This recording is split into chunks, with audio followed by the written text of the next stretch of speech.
Hey, this is Pass Interference. Ready to talk about football? Let's talk about football. What's up, world? My name is Shira Duncan, and I'm here to introduce to you my show, Pass Interference. It's an NFL talk show with a little bit of twist, and ladies, I'm doing this for us. Every week, I'm going to talk about the world of football, the highs, the lows, the ins and outs, as well as a little treat for you, the fantasy football husband of the week.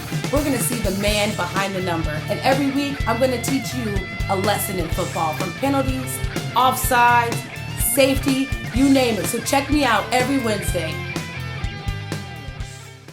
Hello, world. I'm Shira Duncan. Welcome to the first installment of Pass Interference.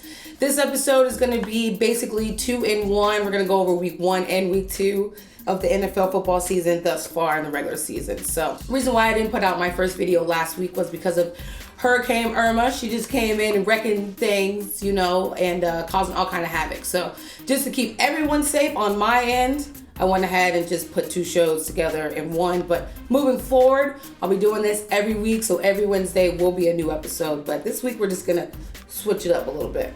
Regular season opener, Kansas City Chiefs against the New England Patriots. New England Patriots were the winner of the Super Bowl last year. A lot of hype going into the season about them, but they lost their first game out, which is kind of surprising, but not really. Kansas City Chiefs, however, looked amazing. Now, the New England Patriots had a big-time defensive player, Dante Hightower. He was injured in the first game.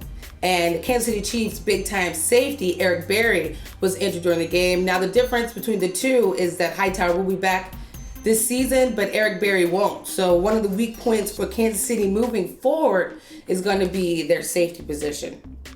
Now, talking about Cleveland Browns against the Pittsburgh Steelers.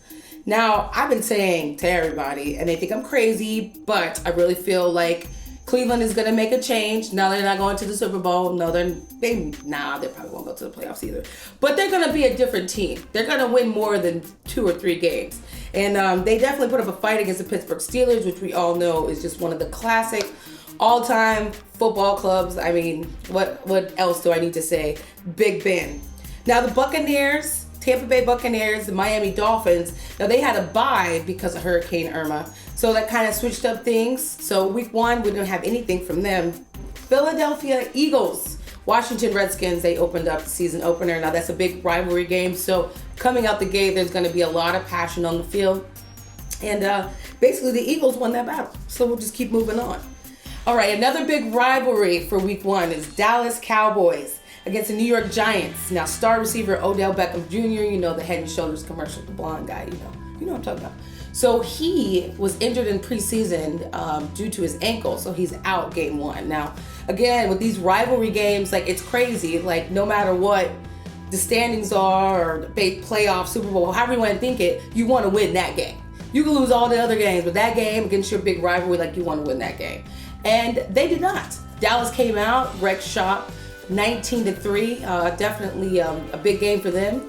But the Giants look a little sad, so we'll have to keep an eye on them, or we shall keep on going through the seasons.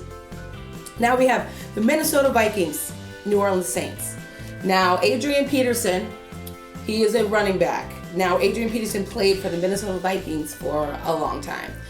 You may remember him as far as getting all that trouble for, whooping his kid, which, some of these bad kids need a whooping, but that's just me. Anyway, that's my opinion. So anyway, this is his first season in New Orleans, and Minnesota has a new running back, and let me tell you what, this rookie is coming out the gate strong, and it's making Minnesota Vikings fans say, Anderson, who? And the Who Dat Nation saying, who?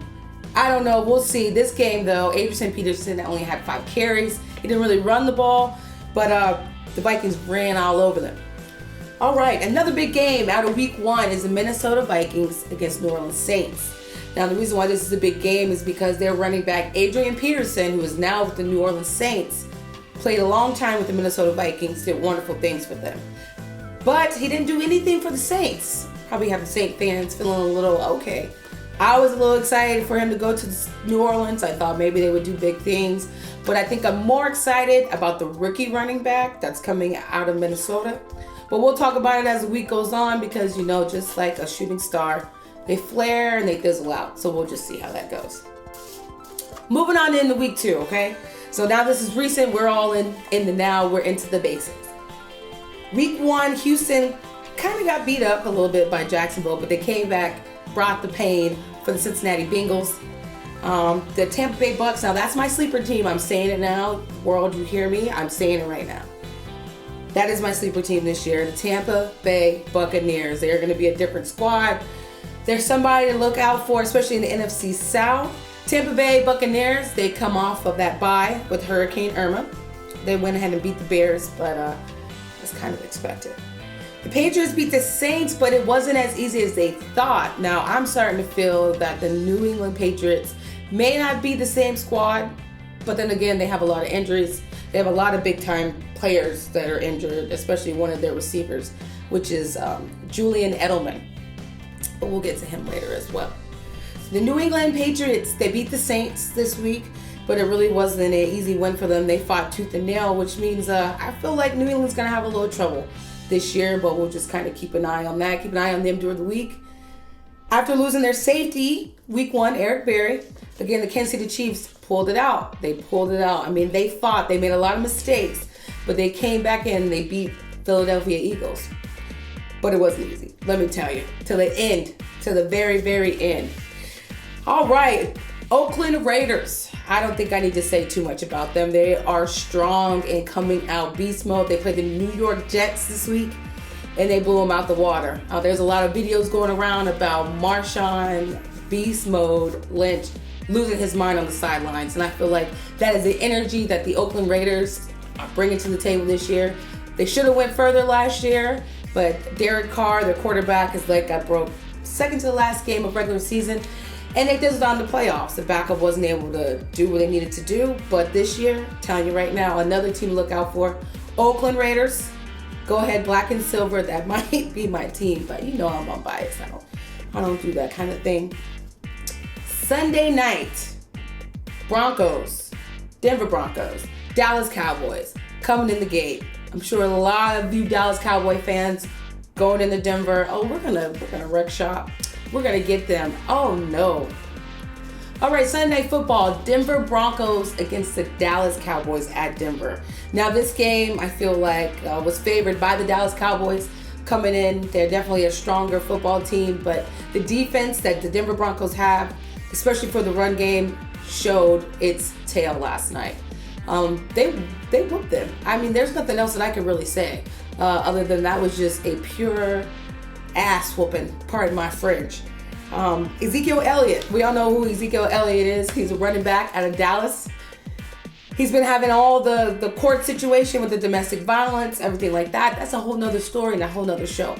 But anyway, he is one of their weapons for Dallas. He's one of the big running backs, his second year, coming straight out of college. But they held him, Denver Broncos, get this, to 9 carries with 8 yards. Unbelievable. Unbelievable.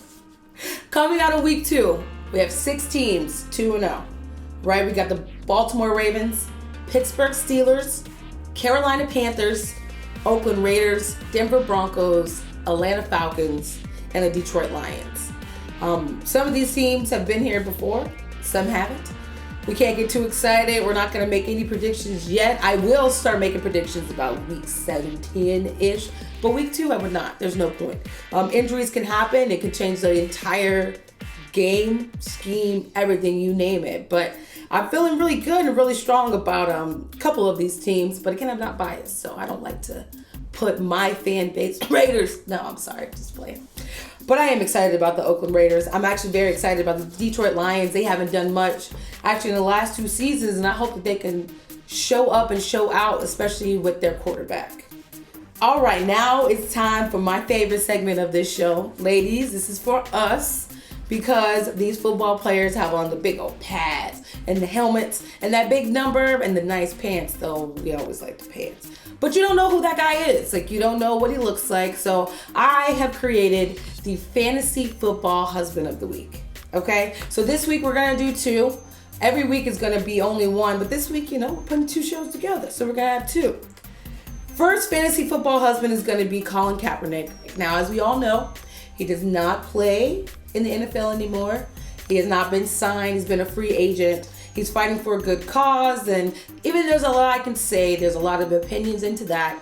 That's not what my show is about. It's just about the men's and what they look like. So Colin Kaepernick is still a gorgeous specimen, standing at 6'4". His birthday is November 3rd, so he's a Scorpio. So we all know about the Scorpios. Need I say more? And my second fantasy football husband is going to be number 80 on the Chicago Bears. Number 80, Chicago Bears. His name is Victor Cruz. Yeah, he's fine. I know. He is a wide receiver. He stands at 6 feet tall, and he is a Scorpio. His birthday being November 11th. And again, this is the Scorpio season, I guess. Maybe I'm feeling the spirit. But they're two beautiful men and my two beautiful fantasy football husbands of the week. Now for the lesson of the week.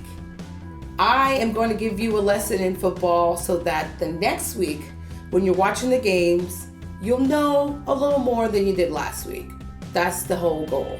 Because the guys make it a little hard for us, so we got to help each other out. Female empowerment, okay? So this lesson is going to be 2 in 1, okay? False start and offsides. Now, if you watch football, especially with the sound, if you're avidly watching it, you hear this a lot. Offsides, 45.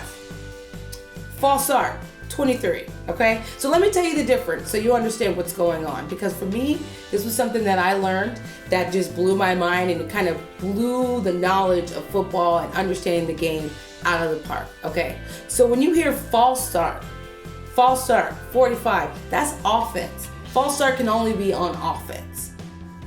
Offsides is going to be defense. Now let me break it down to you a little bit more.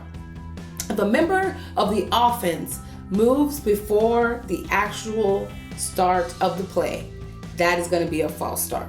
So on the line of scrimmage, definitely I'm sure there's a lot of smack talking, a lot of trying to get underneath people's skin, or even maybe like bucking and jumping to make them think it's going to happen.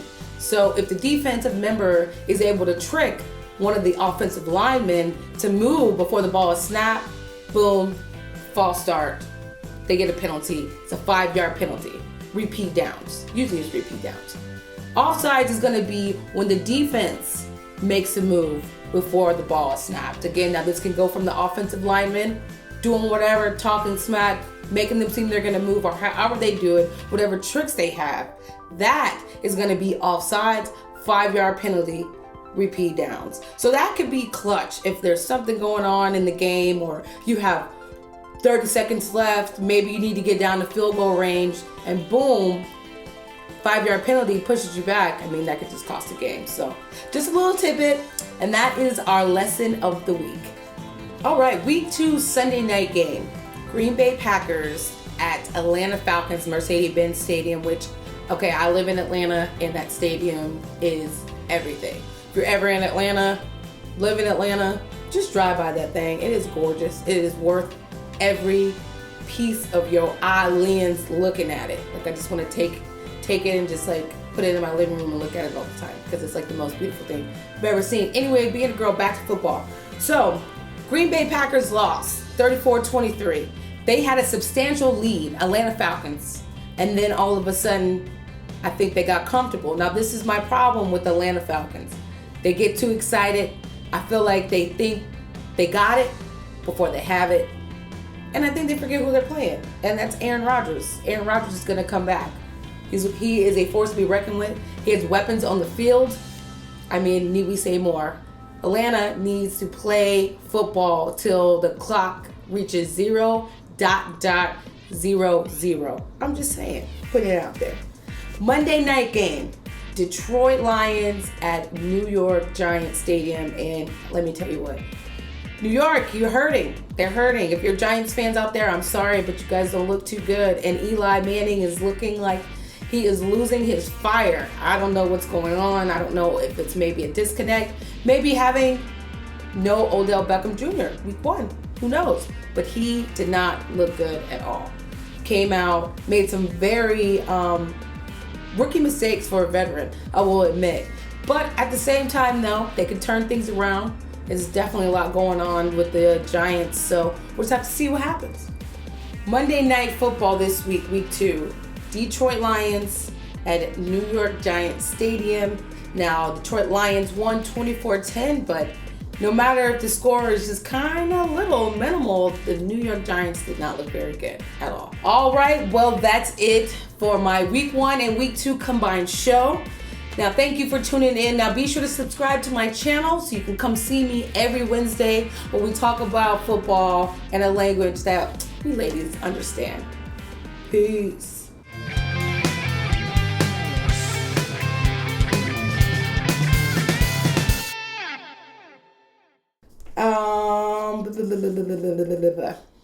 Repeat that. And I'm out. Nice.